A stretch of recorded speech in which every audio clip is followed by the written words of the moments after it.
oh heck no. I am not going on some blood product. I am not getting an IV. I'm not doing this. Today I want to talk a little bit about Common Variable Immune Deficiency, CVID, give a quick overview about what it is, and kind of talk a little bit about my diagnosis to CVID. So CVID is classified as a rare illness, which makes it kind of hard to get diagnosed, unfortunately. So you need to have a doctor that can really pick up the sign. I am very lucky, and I will be forever grateful for my pediatrician that found this pretty early on. I was led to diagnosis about 8 months after the onset of symptoms, which is a pretty short time. I want to say the average length of time of diagnosis from the onset of symptoms is 8 years. So people really struggle and struggle. They think they're crazy, and then they finally get a diagnosis. This is going to be a very quick overview. For right now, I just want to kind of keep things simple. With immune deficiencies, there are primary immune deficiencies and there are secondary immune deficiencies. Primary immune deficiency is something that you were born with. It's innate. There's nothing you could have done to prevent it from happening. Secondary immune deficiencies are something such as HIV/AIDS, or it's caused by medications such as immunosuppressants, chemotherapy. Is something that was acquired in your life from pretty much an outside source. CVID is a type of primary immune deficiency. So I was born with this. Nothing I could have done would have prevented me from getting this diagnosis. To give a basic overview of the immune system, in your immune system you have immune globulins, and there's different types of immune globulins. There's IgG, IgE, IgA, IgM, and I think there's a fifth one. Can't remember it right now. The largest of all of that is the IgG. Then in the IgG, there's 4 different subclasses. There's IgG1, IgG2, IgG3, and IgG4. So how did I get diagnosed? When I was 15, I remember over Thanksgiving weekend, I got this horrible headache, and they couldn't really figure out what was causing it. I had to see all these specialists. I saw a neurologist. I got all these tests, and I just was not getting better. Well, in hindsight, they realized it was a sinus infection. But because we didn't really find the sinus infection, they weren't treating it, it didn't get any better. Other things that we had noticed was I was very tired. When I would come home from school, I would pass out for hours. I had an enlarged lymph node in my armpit. I had a wart on my finger that wouldn't go away. And looking back, kind of all these signs made sense, but at the time, it was kind of just a bunch of different puzzle pieces that didn't fit together. Months with the sinus infection, I felt like crap. I remember after the 10th grade, the first day of summer, I just got so sick. Full sore throat, stuffiness, everything. And this cold did not get better. And so after about 2 weeks, my mom took me to the pediatrician. Pediatrician was like, it's a cold.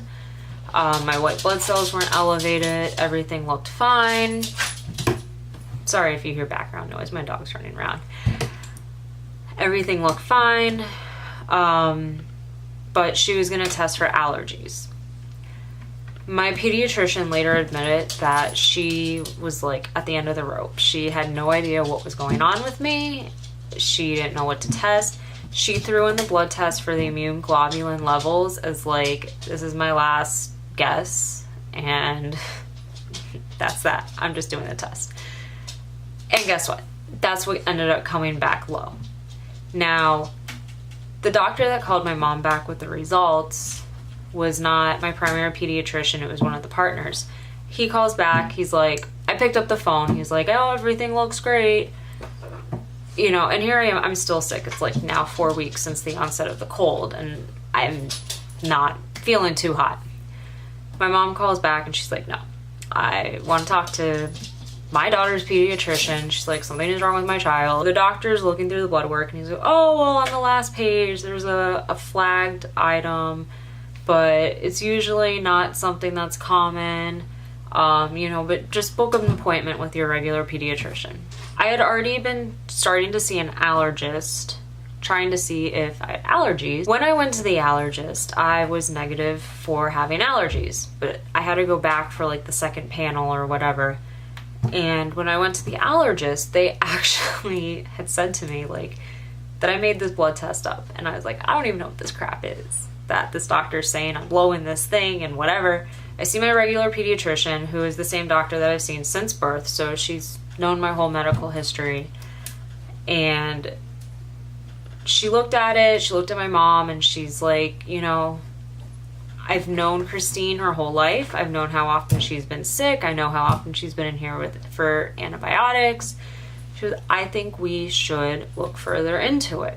She kind of gave me a basic overview of what to expect, but really none of this made sense at the time. I was 16, and to a lot of people explaining this, it does not really make sense. So she sent me to an infectious disease specialist. And that doctor, I remember she looked at my nose and she's like, holy crap, you have a horrible sinus infection. Put me on a really high dose of antibiotics. My headache finally went away. She did a lot more blood work, and they went and did the subclasses. I was low in 1, 2, and 3. 4 was normal, which is the smallest amount. The infectious disease doctor then sent me to an immunologist. Make the appointment down to the immunologist. And all of these things going on finally made sense with this visit.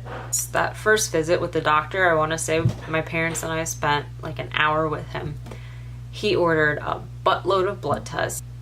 Part of the thing they do for a diagnosis is a vaccine challenge. So a lot of times they do the pneumonia vaccine. They draw your blood the day you get the vaccine to test where your antibody levels are at. And they give you the vaccine, and then they draw the blood a month later. When they got the results of that, I had responded to like maybe a fourth or a third of the vaccine. Not enough to be considered significant. And my doctor put it was, even if you had an immune system there, it doesn't know what to do. You don't respond to vaccines. So basically, that confirmed the diagnosis. I was 16 at the time when I found out about this, and it was not easy to accept as a 16-year-old. I was starting a college program while in high school.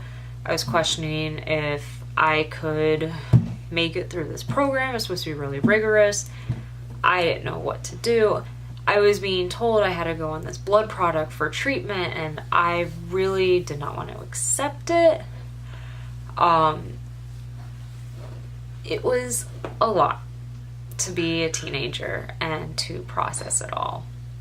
He's explaining the treatment, which is immune globulin, which is a blood product, and I'm going to have a whole nother video on more details on the treatment, but basically you can do intravenous immune globulin, so IVIG, or subcutaneous immune globulin, sub-QIG. I've done both. I've done a few different brands. Like I said, I'm going to do another video on this. And as the doctor is telling me this stuff with treatment, I'm like, a blood product, IVs, I'm not doing this stuff. I was looking up stuff online. I was like, I'm not like these kids, man. I don't have this. I was in complete denial. So I refused the immune globulin. My doctor put me on prophylactic antibiotics for 6 months, and that was horrible. As time went on, by the next summer, I finally decided, you know what? I'm done feeling like crap. I want to give this immune globulin a chance. So I got my first dose of immune globulin, and it's been all uphill ever since. Immune globulin is amazing. I'm still on it today, even though it is a pain in the butt. It is the thing that keeps me alive. I would not be where I am today if I didn't get it. So there's a lot more topics that I want to give about common variable immune deficiency. More to come. The immune system is insanely complicated.